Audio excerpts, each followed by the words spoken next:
Fala galera, beleza? Domingo agora, dia 3 de abril, nós temos o segundo monumento da temporada, o Tour de Flandres, ou Ronde van Vlaanderen, como os caras falam lá na língua deles, né?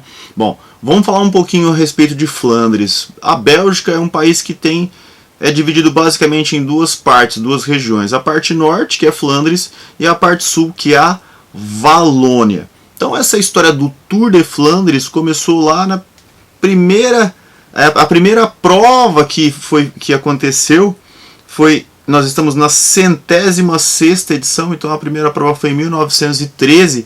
Os caras tiveram a ideia de fazer uma volta mesmo, né? Então o Tour de Flandres, né? A volta de Flandres, saía de Ghent e chegava em Ghent, mais ou menos 310 km, e o primeiro vencedor foi um cara chamado Paul Deman.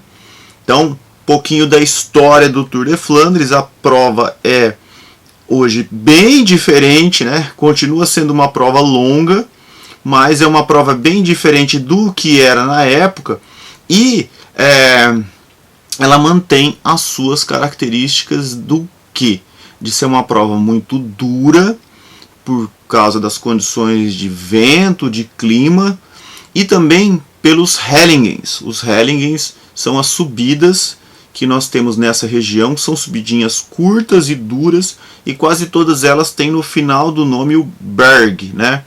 Paterberg, Koppenberg, Molenberg, Wolvenberg, algumas não tem Berg, né? Old Guarmont, por exemplo, e o Mur de Gerasbergen, o Kapelmur, né?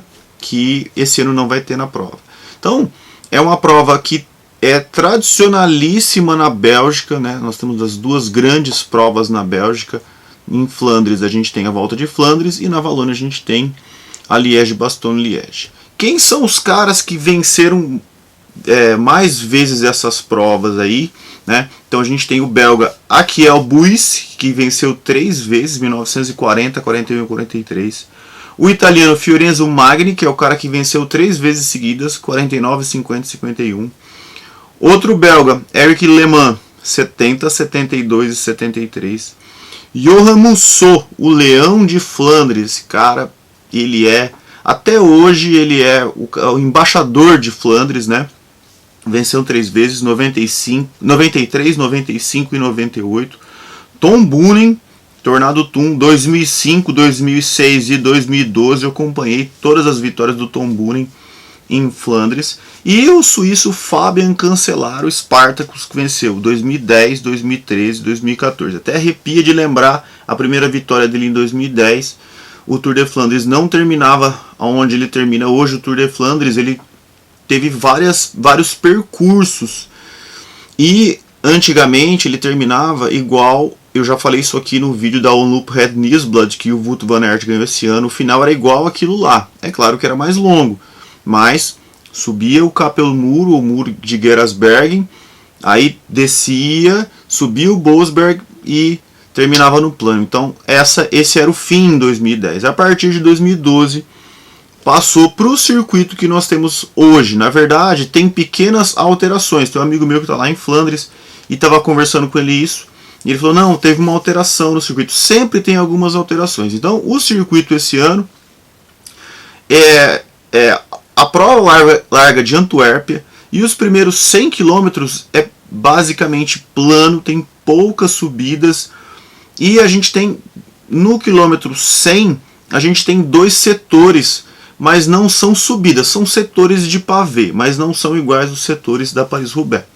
E aí, a partir do quilômetro 130, é a primeira vez que eles pegam o Old Guarmont. Então eles pegam o Old Guarmont, e aí eles vão passando por várias subidas, e aí os últimos 40 quilômetros eles vão fazendo um circuito e vão passar 2 vezes pelo Old Guarmont e o Paterberg, sendo que o Paterberg é a última subida, a 18ª subida. Então são 18 Hellingens que os caras passam. Na verdade eles passam 3 vezes pelo Old Guarmont e 2 vezes pelo Paterberg.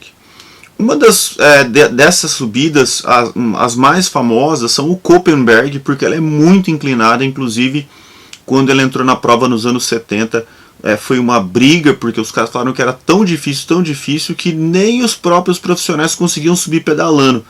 Naquela época a relação de marchas das bicicletas era bem mais pesada que hoje, e muitos desciam e empurravam. Até hoje, se você pegar uma condição e que tiver muita gente, ou que tiver trânsito, ou que tiver uma situação molhada, que a gente vai falar isso daqui a pouco, esse ano da prova, não dá para subir pedalando. Você desce, empurra, escorrega, né? Então o Koppenberg é muito duro. O Paterberg é muito parecido, só que o Paterberg é um pouquinho mais curto. As inclinações chegam a 23%, então é muito inclinado. Agora, o Old Warmont, ele é o lugar onde acontece geralmente a decisão da prova. Por quê? Porque é uma subida longa, tem 2,1 km e não é tão inclinado. Então ali dá para se fazer dá para se levar uma vantagem. Então são 273 km e, como eu disse para você, a prova termina em Oudenaarde. E Oudenaarde é a cidade que agora foi feito um contrato, os caras vão ficar como final do Tour de Flandres mais alguns anos. E lá a gente tem o Centrum Ronde van Vlaanderen, que é um museu e um lugar muito legal para se ir, para se visitar. Então é uma cidade que atualmente é o ponto principal do Tour de Flandres, e todas essas subidas elas estão ali próximas, né? Então você consegue fazer se você for um dia para lá, é um lugar muito legal de ir. Bom, o que está acontecendo? A região da Bélgica, onde acontece o Tour de Flandres, a gente está vendo hoje lá uma situação que está nevando, uma coisa que não é normal. Então, muito frio e nevando. Se isso acontecer durante a corrida, vai ser uma corrida épica. E também nós temos algumas outras situações que são relacionadas ao quê?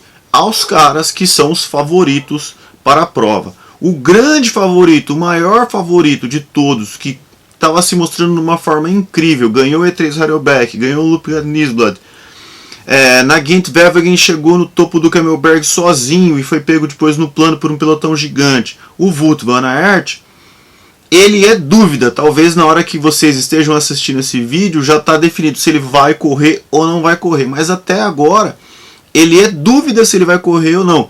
Por quê? O reconhecimento do circuito na quinta-feira, ele não participou. Ele falou, não vou participar, não estou me sentindo bem.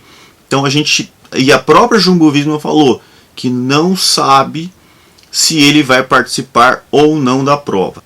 Então, vamos ver o que acontece. A gente provavelmente vai saber aí nos próximos dias se o Van Aert vai participar ou não. Se ele participar, se ele estiver bem, se ele não estiver doente, ele é o maior favorito pela sua característica do tanto que ele estava subindo bem e a habilidade que ele tem para andar nos cobbles, nos setores de pavê.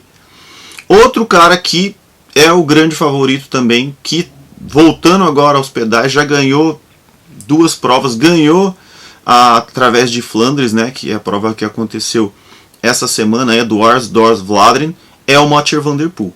É claro que a do Arsdorf-Vlaanderen é uma prova bem mais curta, são 187 km, e ele ganhou no final. A gente é uma prova bem diferente de Flandres, mas ele se mostrou com uma forma ali muito boa. Mas ele mesmo disse, depois de uma entrevista depois da prova, ele falou assim, eu estou bem, mas Flandres é outra coisa. Flandres não é essa prova, são quase 100 km a mais, é muito mais dura, todo mundo vai com força total. Então, mas o Mathieu van der Poel já venceu o Flandres. Aliás, é bem legal, porque o Mathieu van der Poel venceu o Flandres e o pai dele também venceu o Flandres, né, o Adrien van der Poel.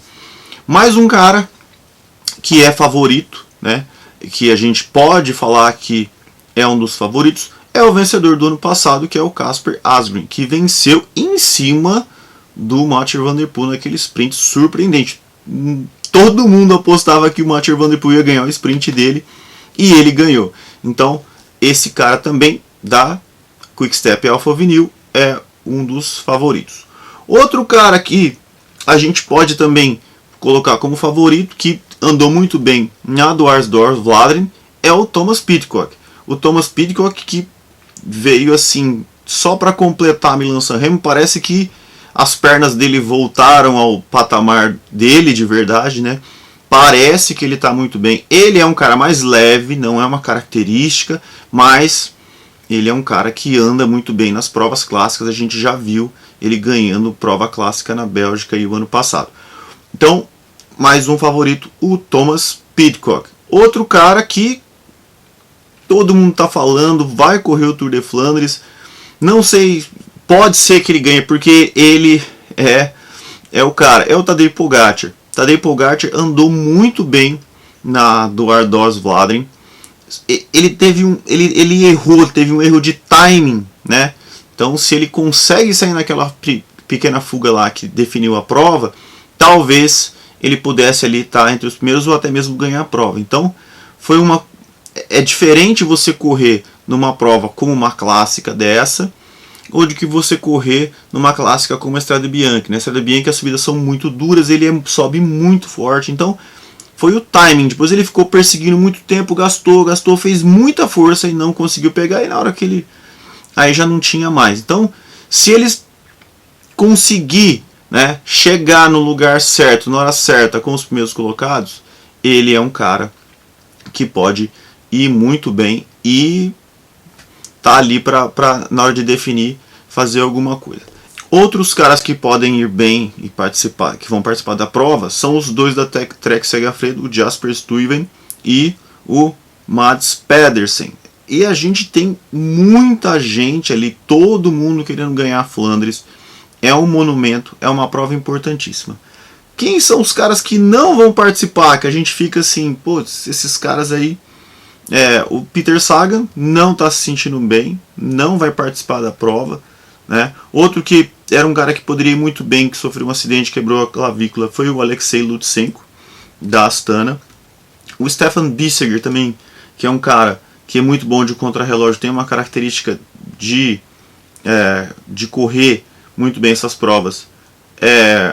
O Stefan Bissegger também não ele correu do Ardós Vlaanderen, não está bem, não vai correr. Flandres talvez vai deixar para a Paris-Roubaix. O Quinn Simmons da Trek Segafredo também não vai correr, ele não terminou a do Ardós Vlaanderen. E aí a gente tem outros caras, por exemplo, o Giacomo Nizzolo da Israel Premier Tech também não vai participar da prova. E é isso aí. Se o Van Aert não participar, infelizmente vai ser uma coisa que não vai ser legal. Se ele participar e for bem, vai ser uma disputa legal com esses caras aí, com o Mathieu Van Der Poel, com o Tadej Pogacar, e aí vai ser uma coisa interessante demais. Volta de Flandres, Ronde van Vlaanderen, a maior clássica da Bélgica. Beleza, galera? Então é isso aí. Até mais. Abraço.